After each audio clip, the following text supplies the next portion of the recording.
Welcome back to Grill This, Smoke That, and I have a special guest with me today. I'm cooking with Mom. It's a great week in Georgia because we're hosting the Masters Tournament, and we're going to make the famous pimento cheese sandwiches.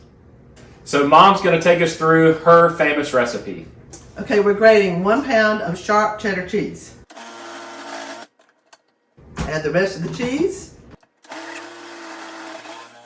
Sometimes your processor may leave a little bit of cheese at the top.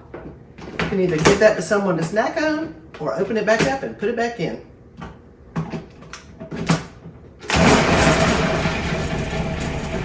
Once our cheese is grated, we need to remove it from the container so that we can finish the process using the blade. So the way I do that is I use a paper plate and I just dump it on there. Then I put the bowl back on the food processor and I add the steel blade. Now we're going to add a package of cream cheese that I have cut into sections just to make it chop up a little easier in the food processor.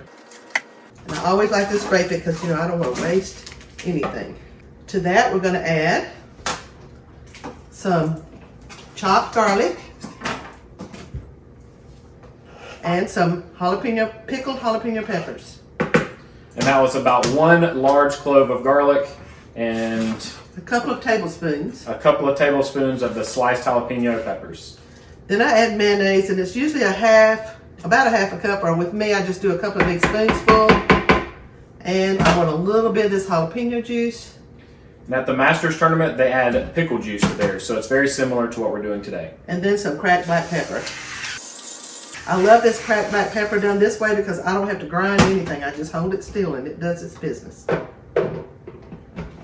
Top back on, and we're going to cook this until it chops all those pieces we added. Let's mix it one time down with a spatula to be sure there's no large pieces on the sides that might make a problem for us later.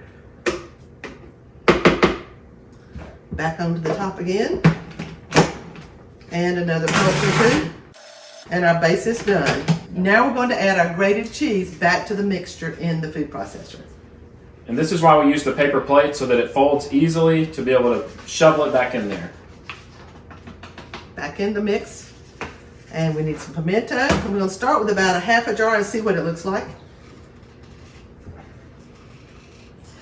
Hold on, let me get some help for this. While I struggle to get this jar open, it'd be awesome if you'd click the thumbs up and go subscribe to my channel.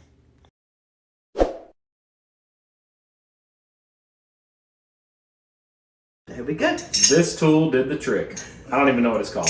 It's really old. We're going to put about half the jar, and then we're going to take a look and see what it looks like, juice and all. Because at this point, you start deciding what you're going to do with this. If you're going to make it into a sandwich, you want it so it'll be spreadable. It may take a little more mayonnaise. Let's pump and see what happens. You decide how finely you want it mixed. Again, if you're making sandwiches, you want it fairly smooth. If you're making it for a spread or to put in a cheese ball, you may want to leave it a little bit looser, but that's what it looks like, ready to spread. Looks good to me. So all we need now, Ben, is some bread. All right. Now it's time to make a sandwich. Just spread what you got. She gave me a big portion here, so I'm going to have to scoop some of it back in. I do like it nice and thick. All the way to the edges. We don't want any bites with just bread.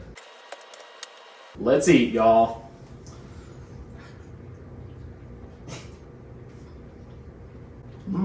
That's good. We're so excited for the golf tournament. Comment saying who you think's going to take home the green jacket this year.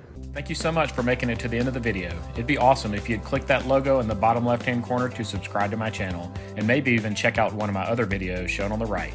As always, I hope you guys have a great day.